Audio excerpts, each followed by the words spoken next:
Welcome back to the Man Box. I'm Connor. And I'm Kurt. That's right. And here today, back again. What are we going to talk about? I don't know. What it's like to be you. What it's like to be me?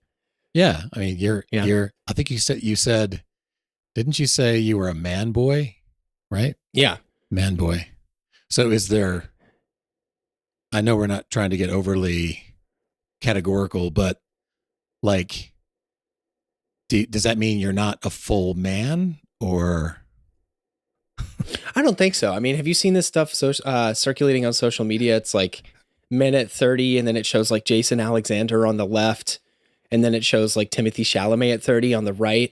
And Jason Alexander looks middle-aged, but then Timothy Chalamet looks like he's still in high school. Have you seen those? No. So tell me more about that. Yeah, because I mean, I would encourage everyone listening to go Google this. In fact, you should Google it right now. Just search Jason Alexander, Timothy Chalamet meme. Okay. Yeah. I'll try that. Yeah, you should. I feel like this would be helpful.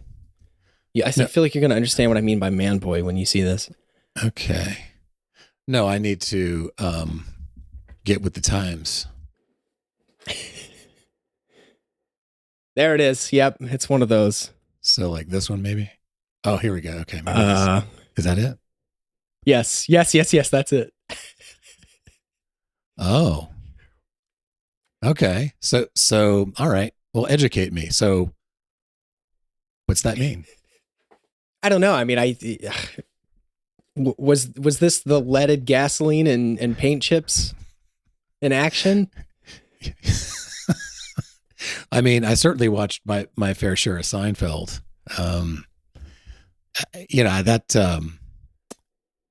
Okay. Yeah. It's weird just to see him. That's literally a picture of him when he's 29. Jason Alexander. Yes. No kidding. Okay. Well, it might be his character in Seinfeld. Right. But yes, that is what societally we thought a 29-year-old looked like in the 1980s. Right. Yeah, I guess things have changed, right? Yeah, it must be the microplastics that keep us young. I'm not really sure. What do you think of Timothy Chalamet? I mean, how does he, I don't know, strike you in the man continuum? I think it depends, right? I mean, like worshiping everyday humans can be problematic, but also it's good to have role models, especially strong role models that are positive. But on the other side, there is also the issue of men in positions of power who abuse that power and then model that for younger men. And then younger men might think that they have to act a certain way or treat people a certain way in order to rise up in status, whether that be good or bad. Yeah, I mean, and I guess the part that I'm reacting to a little bit is just the saturation of information that just wasn't true when I was, 29. Like what? Well, we didn't get exposed to that kind of information. I mean, whatever we saw on the weekly sitcoms or whatever it was, that was kind of, we sat in, we visited that, television show for 30 minutes or whatever it was. And then, we moved on and, we didn't consume information about that idea or, memes didn't really exist. We didn't interact with this kind of content. So that's what I mean by saturation. It just feels like there's all these conversations going on all the time about, what the meaning of these things are. And, I certainly have had some exposure to that as a older man, but not like you. And so it just fascinates me to hear you talk about this. Like I have no idea half the time, what you're talking about. But it makes me think, man, I'm really missing out. I must be totally missing stuff. Do I regret, I don't know. Anyway, that's just fascinating. I mean, my sort of stereotype of this character on Seinfeld was kind of what it's like to be, kind of a kind of a loser, you know, you know, kind of a ne'er do well or whatever. I know that's also a kind of old phrase that people are probably looking at me like, what is he talking about? A ne'er do well. Um, so anyway, I think it's interesting because, there's more to think about and more to, I guess, consider to be a model. Anyway, I I wonder what that's like for young men always being exposed to all this information,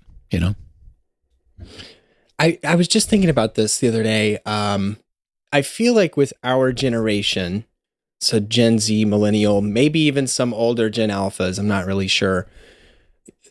We haven't developed certain social muscles because of this influx of information. And so it seems like a lot of young people feel, and young men specifically, feel powerless to improve their situation, or that they haven't developed the social skills on how to get what they want, kind of thing. So people are afraid to answer the phone. There's no real role models to look up to. Career development or climbing the corporate ladder isn't really something that people consider as much anymore. I don't know if I'm making sense at all in what I'm trying to say here. Well, let me just ask a quick follow up to what you just said. Okay, so not wanting to climb the career ladder, like what does that mean? Talk about that, because I'm wondering. I think I know where you're going, but tell me what you mean, career ladder. So I don't have the hard data right here beside me, but I do know, and we'll put some links in the show notes and I'll send you some stuff, but I do know right around the 1970s, I think Carter's administration into to Reagan's, the U.S., and I'm talking specifically about the United States here for a second, but U.S. productivity and wages were tracking with each other. So like increasing at the same rate, right? And that was good because when the company did better, when a company did better, the workers would get paid better. Right. Somewhere around the 70s and 80s, again, there's a graph out there somewhere. I've seen this. I'll show you at some point. Yeah. Somewhere around the 70s and 80s, the two start to diverge. So productivity continues to skyrocket, but wages they still increase with inflation, right? But they track sort of linearly while productivity explodes. Okay. And so my theory is that the cost of living has erupted. Wages have stayed largely the same on the same growth path, while our economic machine, our United States economic machine, is continuing to boom and the workers don't benefit from it. Right. So to bring this all back, I think there's a lot of apathy in young men. Why even work hard when I can't even afford a house, or I can't do what the previous generation did financially? Here's the thing that I can say that I picked up on what you just said about that kind of productivity and more like that flat growth curve of wages and earnings. That it sounds kind of unfair. You in other words, you work really hard and you think it's going to translate into something, long term. And at least for me, I feel like, when I decided to go back and get my PhD and get a job in academics, the idea was I would work for an organization, a university, and that might be like a long lasting job. And that along with that job, as long as I worked hard and was productive, I would do things like get tenure and get a permanent job contract and have job security. And, going back to, I don't know if this is relevant, but we talked in the first episode about David Gilmour, not the famous Pink Floyd guitarist. I swear this is going to be like a running joke for this whole show. It's just, yeah. Well, and then I think we need to eventually we have to talk about Pink Floyd. Otherwise, I think that wouldn't be cool. So we have to talk about the other David Gilmour. But so remember we talked about the provider P, that Yep. Gilmore referenced. And going back to what you just said, it's like if your generation or your generations that are not mine, if you all don't have that hope of your hard work and your loyalty translating into something permanent, something that you can be an actual provider, even for yourself, let alone if you have a family, that's kind of a big deal. And that feels like that could be a big part of this Man Box pod that we're doing, because what it is for you and younger generations now is not what it was for me. And even when I began to move towards leaving academics, we even got changes in our contracts where we became at-will employees. And that was weird. As opposed to what? Because for me, like I've always worked as I've either worked in my career, I've worked as an independent contractor, right, like a freelancer, or an at-will employee. So for people who haven't had the luxury of non-at-will employment, what alternative is there to at-will? Because a lot of people my age, that's all we know. So what do you mean you changed to at-will? What was basically like a permanent job contract? So if you translate what tenure used to mean, obviously if you did something really egregious, you could be fired for cause. But but generally speaking, as long as you did your job, you got tenure, or your mom had a type of tenure when she worked for the school system. That was a property right. That became something that was something you could take to the bank, something that you could count on, something that you didn't have to have anxiety about either budget cuts or downsizing.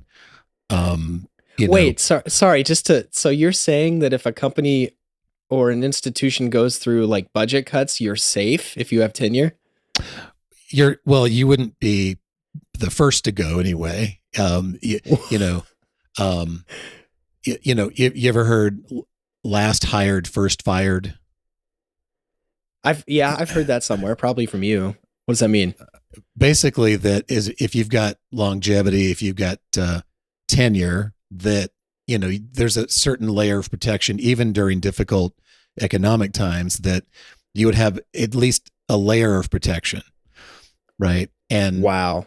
So even for me, before they changed my status from just a tenured professor position to at will, that basically means that they could let me go, not for cause. In other words, if I didn't do anything really egregious or terrible or unethical, they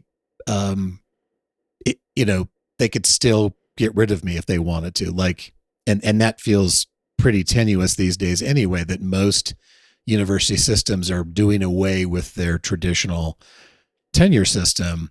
It just took a little bit longer to hit academics than it did the rest of the job market. And I think that's a reality that I hear you talk about, that I hear the anxiety and the stress around that, but I don't know that I fully grasp it. Now, my current job, I work for a nonprofit now, and I have the same kind of anxiety that I think a lot of people have, which is if they decided they didn't want me to work for them anymore, they could choose that.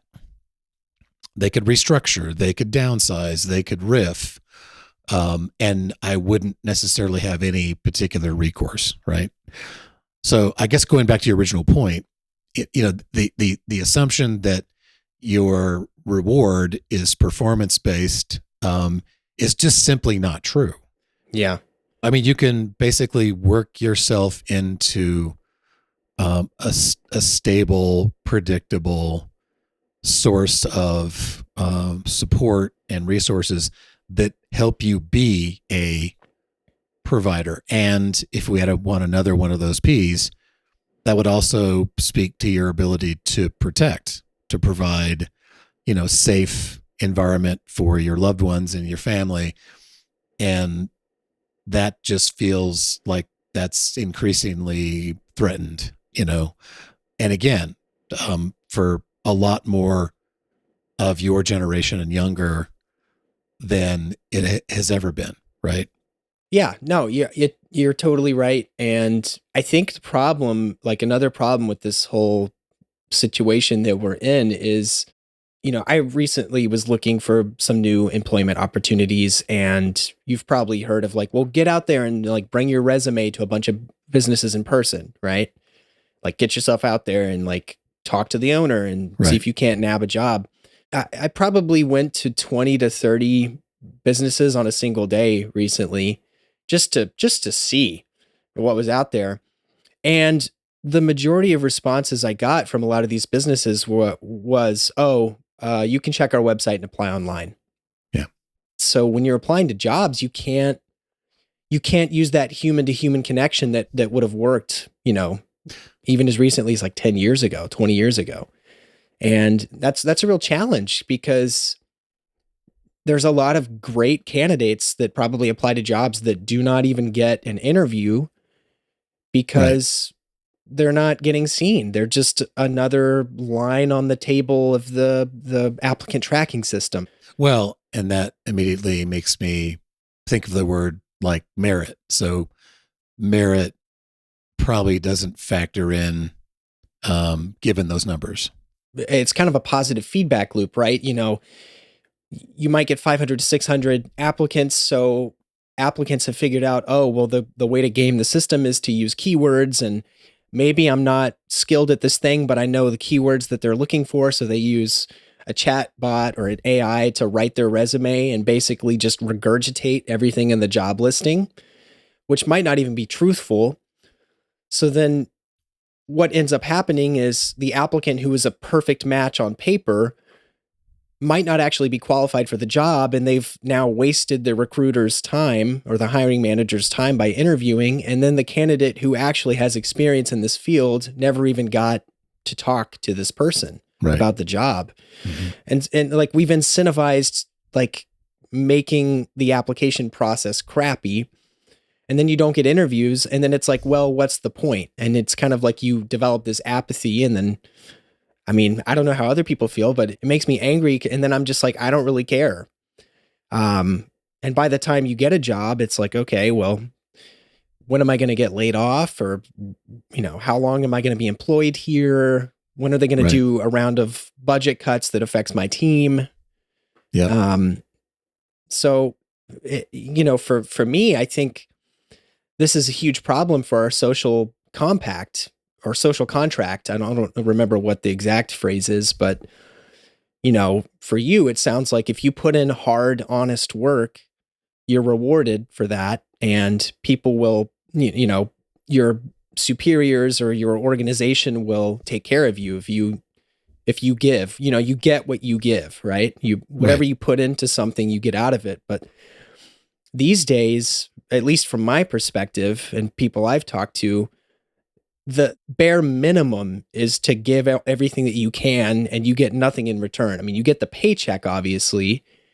It doesn't do much economically a lot of the time, but Right. there's no guarantee that we're going to take care of you as an organization. Right. So again, loyalty is kind of irrelevant. Longevity is not guaranteed. In fact, it's kind of really uncertain, it seems, is what you're saying. Yeah, I can only imagine what it's like now coming into the job market. I can look back and feel grateful that I had these opportunities, but it just seems like they're just not, it's just not the same. And everything feels just unstable, kind of. Yeah. And I do think that part of being a man, masculinity is like being a provider. And I think as part of being a provider, like something that falls under that is stability, whether it be, physical stability of your situation or emotional stability. Right. And so when you have all this uncertainty in the world too, it just creates unstable footing, and it's really hard to build solid well-adjusted men prepared to face the world when the world is saying there's no real incentive for you to do this other than really wanting it badly. But it's immensely harder. I mean, and the other thing too is I think ownership is a really crucial part of being an American citizen, right? Like owning property or having assets to then utilize our economic system. I'm not going to make any indictments of, different economic systems, capitalism, socialism. That's not what I'm here to do. I think we just have to do the best in the system that we're in. So, America is a capitalistic country. So to do well in a society like that, you need to own things, assets, and then you can generate revenue from those assets. But the problem is it's increasingly harder to own assets. I mean, you can't even own media anymore. I mean, everything is a subscription. You pay your $11, $12, $13 a month for Spotify, and that price keeps going up, and you don't, as soon as you cancel that subscription, you don't have access to the music anymore. If you drive an EV, you might have to pay a subscription to use the connection software for assisted driving or the cellular connection. So that's a subscription. You need a subscription for your accounting software. You need a subscription for everything. There's a subscription to movie theaters to get tickets. It's pervasive. It's you will own nothing and be happy, right? Right. Yeah, that feels really it feels almost hopeless. And if I think about the people that I've been serving over the years, again, I'm just going to think about the men that I've been serving, including the ones that struggle with, thoughts of suicide, for example. And I think about, the reasons that they're in this fix or this predicament. It usually has to do with their sense of meaning in life, being a provider, being a protector. I'm not saying they're all that way, but that's a not uncommon dilemma that a lot of men that I've seen in my psychotherapy practice talk about.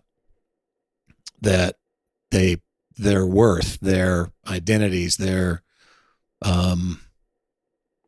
ability, again, to do these things well, impact sometimes their desire to live, which is, that sounds pretty scary when I say it that way. And that, it's not like suicide rates are getting better. And in fact, for certain subgroups of the population, it's actually getting worse in some ways. And so it makes me wonder, is some of the stuff we're talking about, at least when I'm talking about the risk of males dying by suicide, are we really not addressing enough some of these things that, we've talked about? Can I even get a good enough job to, whether even at all, or one that has things like insurance benefits or, some chance to at least sustain my family and my loved ones for, a reasonable period of time. It all feels connected to me. And again, I know that this is getting pretty serious. And then I think we probably want to also at some point, maybe not today, because this is feeling pretty heavy. And I still want to try to figure out a way to find some light in some of this. But I do want to talk about the whole phenomena of young men engaging in gambling at record levels, in part because now it's been legalized in so many different ways on your phone. And that's terrifying to me. And that kind of speaks to some generational changes in how information is shared and, what's available to people. I was listening to a pretty well-known guy who is a psychiatrist at UCLA, and his expertise is gambling and the treatment of addiction and addictive gambling patterns. And just to hear him talk about some of the things he's observing. Like when I was with him recently at a meeting, he actually went to a sporting event between the 2 days of this particular conference, and he said he was sitting behind a young man who was on his phone during the game and trying to sort of pick, who's going to make the next 3-point shot, like betting within the game, not necessarily on the outcome of the game, but like who's going to make the next 3-point shot. And so I think he struck up a conversation with this young man, and he said, "Well, who's your favorite team?" And my recollection of the conversation was like, he didn't care about the teams. He didn't care about the event. He just wanted the outcome about who got the next 3-point shot, because that would have won him, I don't know, some amount of money. So he was strictly there to make money, not to engage in sports. And, for me, that just kind of makes me sad, because I mean, you know me, I'm a huge sports guy, and it's for the love of the game, not just when I used to play sports when I was younger, which I loved, but me just being a fan, me loving sports and the joy that I get. Or, I used to take you to football games when you were young, and that was just kind of a fun thing for father son to go to a football game and hang out. Yeah. I remember we used to ride my motorcycle, and Oh yeah. I thought that was, we would tailgate and laugh, and it was just a blast, Just spending time. Yeah. Just Right. literally. Yeah.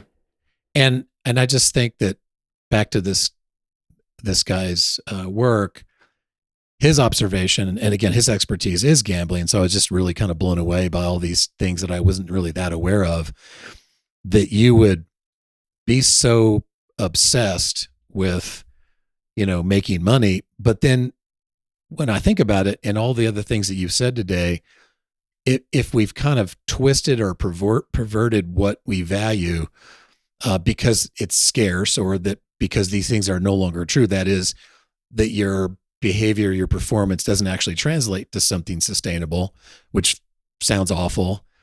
It's probably no big surprise that we've kind of shifted some of these values to where we get these get rich quick schemes or these ideas, and what ends up happening is kind of the opposite. You're bankrupt, or you Right. then what do? You're Right. an even bigger hole. And so to me, Right. I worry about a whole generation of young people. Like, I don't know if you're into sports gambling. Feel Not free at to all. Thankfully, Okay. I liken, no shade to anyone who engages it, but I liken it to the tobacco industry in America in the 1950s. Sort of, oh yeah, it's totally fine, whatever. Right. And unfortunately, unlike in-person gambling, e-gambling is not well regulated yet. Like a lot of things in tech, I'm sure we can talk a lot about how big tech has caused a lot of issues Oh yeah. for men specifically, but I never have, and I'm grateful that I haven't. I think I was young enough to where there was a period of time where like internet wasn't really a thing when I was very young. I think for men, maybe maybe 4 years younger than me, it's different. They've always grown up with it. So the e-gambling thing feels like a natural part of their lives. Right. Interesting that you say that. I want to do a quick little experiment with you. We might have to edit this down for time, but I want to do like an average income, average cost of living, average savings, just sort of research here live in person. And I want to see like how feasible is it for the average American to make it and to like be financially stable, because you were talking about how it just seems kind of hopeless. There is hope. I don't want to be a downer here. I think the goal of the podcast for me is to help people and help men be the providers that they want to be. But I do just want to very quickly just do some calculations with you if you're down. Sure. Go for it. Okay, cool. So the first thing I want to do is maybe let's just pick a state in the US so that we're anchored to like an area. So Okay. what do you think? You want to pick one? Sure. How about North Carolina?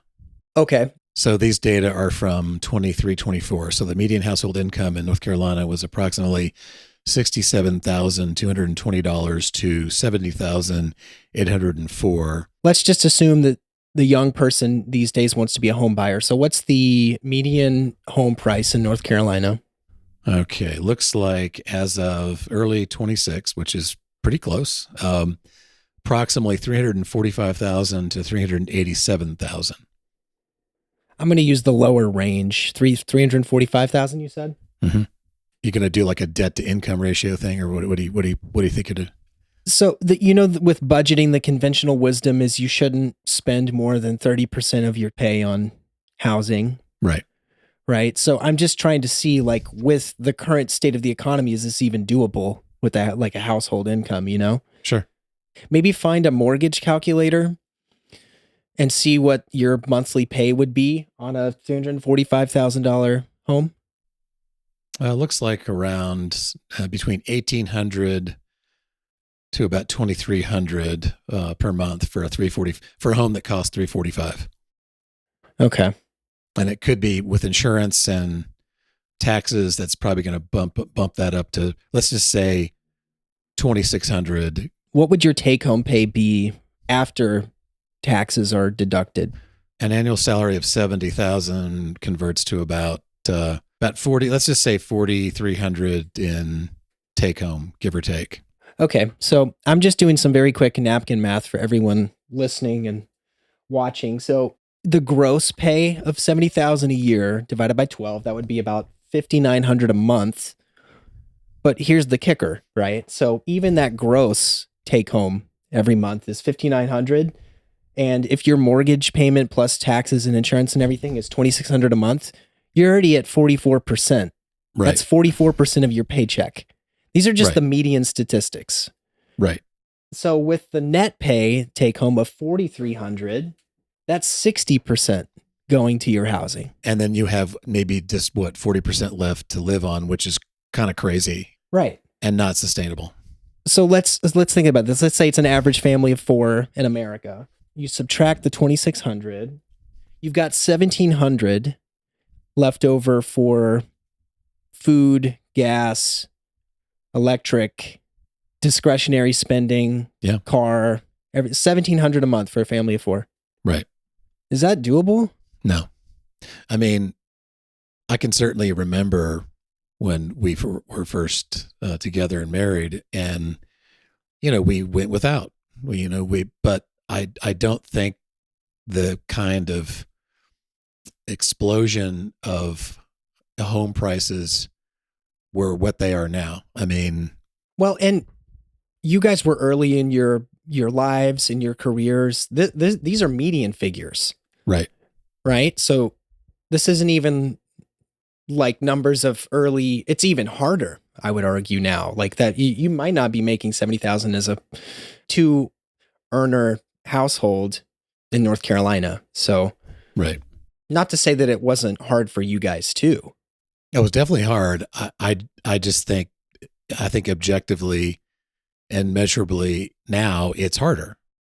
When the young people now say they can't afford even the idea of a home, to own a home. Yeah. I mean, that's 100% true.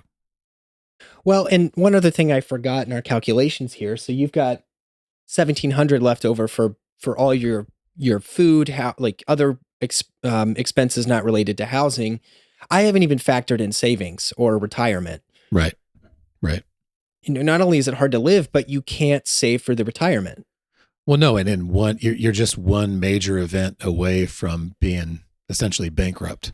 One major medical thing or one, family event or emergency, and you're, that's it. You're literally upside down in a flash. And so, to me, I think, that's a good experiment, and I just think we need to keep these things at the forefront, because I think realistically, before we can get too deep into what it is to be a man, we have to also talk about, and I think we are, all the other contextual factors that make this conversation about kind of everything.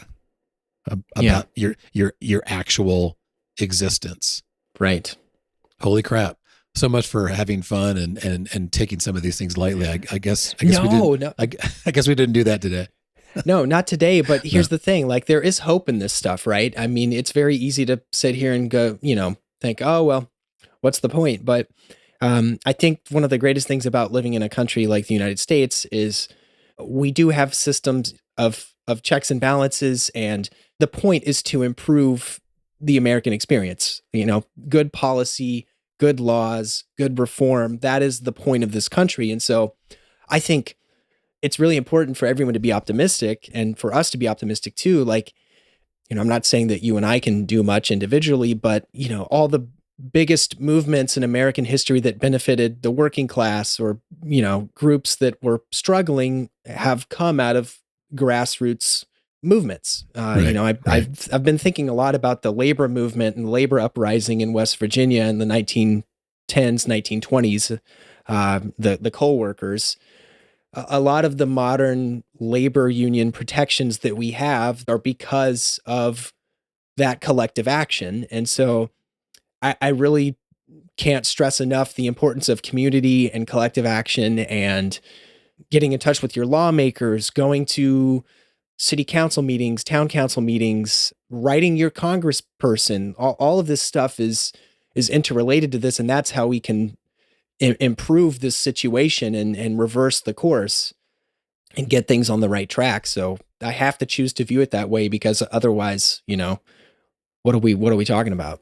No, yeah, all really important points. I mean, we have to have hope. I mean, I know that sometimes I say things that are pretty gloomy, in part because that's kind of my day to day, because I work with a lot of people who are really struggling. And I'm always happy to say that even when I think about the issue, again, suicide, what people often get surprised by is that if you consider people who have actually made a suicide attempt, and sometimes the assumption is if you've made even a single attempt, inevitably you're going to die by suicide. Nothing could be further from the truth. The best answer I always give, even my clients that I work with, is that well over 95% of people who get really into a deep hole and struggle and make an attempt, 95% go on to survive long term. Wow. And so that's not often thought to be true. The assumption is if you ever get to be that really in a very low place, there's no hope. Well, those data clearly tell a different story. And so the vast majority of people I've ever worked with in my life, they go on to recover and they go on to heal. And that's sort of opposed to what sometimes people assume. And so kind of like what you're saying is that this podcast, I hope, is about that hope, right? So yeah, this is a good point to sort of close for today, but anything else you want to share before we wrap up today? Anything else occur to you? There are some more things I'd want to talk about related to this topic, like automation and artificial intelligence and Oh yeah, offshoring. But maybe that'll be a later episode. But I think that's everything I wanted to talk about today. What about you? no, same. I feel like we're not done with this conversation, and Yeah. I definitely think I want to get your opinion on AI, because I had some really interesting conversations in the past couple of weeks with people who are in that digital space as mental health people. And I've heard some things that are in some ways heartening and in some ways really terrifying. And I want to sort of get your opinion on a couple of these things, because there are words that were used in this meeting that I wasn't familiar with. And so I think we need a part 2. Yeah. I'm scared of these. What kind of words are we talking about here? Like, Okay, I'm probably hacking this, but intimacy velocity. I was like, what? I know. I'm like, what? What's I that? I know I'm totally destroying the concept. But so I have to read up on it. But when I first heard it, I was like, wait, what did you just say? And this very smart woman was explaining to me this concept, and because she again works in the digital space, and I was like, God, that's so fascinating. I've never thought about it. It really spoke to sort of some of the goals of some of these AI platforms, in trying to model a human relationship, even though it's not human. It's trying to develop like a sense of closeness that feels human, yet we know it's not. And so that terrifies me, because that just feels like all of these, I don't know, futuristic horror movies that, were popular when I was younger, that were, oh, that'll never happen. Well, I think we might have arrived. So I'm just like, It's literally the plot of Her with Joaquin Phoenix. yeah. That's literally Her. Right. So maybe where we start, let's talk about movies, and let's talk about that movie. Yeah. Because that movie, again, when I first saw it, I was like, well, that's that'll never happen. and dude, like here we are, like, Yeah. look out. I just like want to ask, like, why? Like, I didn't know that human connection was a problem we needed to solve. Like, what? Like, who? I just want to know what these tech people, like, do they just sit around detached from reality thinking, humans don't need to talk to each other. Let's just make everyone alone. Like, yeah, it's weird. Although I remember I was in court one time, I was testifying in this case, and I actually had a lawyer ask me to read like a text exchange. And they said, well, can you unpack this conversation for the court? And I kind of looked at him. I'm like, no, I mean, because it's just text. It doesn't have all of the things that make an interaction like a full formed interaction. But now, I mean, if I were to be asked that question in court now, people would say, oh, I can answer that. It's like, no, you can't. Anyway, I just think, yeah, I really think this deserves its own episode. Yeah. And I think we need to talk about some of the absurdity about it, and beginning with this movie. This movie is a perfect illustration. I mean, there's probably, we should come up with a list of movies that we thought, okay, so maybe the thought experiment is, how many movies did you, when you first watched, you're just like, oh, that'll never happen. They don't. and here we are, Here we are. Here we are. There's a Bruce Willis movie. I'm trying to remember the name of it. I'll think of it. You know what I'm talking about? Yeah. Yes. What movie am I thinking about? No, wait. Tell me about it. So basically, it's you have this virtual reality setup where you get hooked up in your dark apartment, and you're aging and you don't look great, and so you step into your virtual reality with a version of you that interacts with the world in your place, but it's a younger and perfect form of you, right? I remember this. But we'll have, it'll be a fun time. I think we just need to inject some fun. I think we need to go through a lot of these movies. That should be our next pod. Yeah. And then it'll hopefully get into the other topics we were discussing. But yeah, those movies were crazy. Yeah. And now they're just like, this is us, Yeah. That just feels terrifying. So I'll go find those the words that woman. Intimacy velocity. I'm that's probably wrong, but no, I like, what are we doing? Like, we're burning the planet's resources for this? Like, this is like the future? Like, seriously, this is the best we can do? I'm just saying, fasten your seatbelt. Fasten your seatbelt. Thanks for listening to The Man Box. If today's conversation resonated with you, share it with someone you care about. If you like the show, make sure to rate and review us on Apple Podcasts, Spotify Podcasts, or wherever you get your podcasts. The Man Box is produced, edited, mixed, and mastered by Connor Michael. Artwork is by Livia Michael. The Man Box is not a substitute for professional medical advice or treatment. If you're struggling, please seek help by calling or texting 988 or visit 988lifeline.org. We'll see you next time.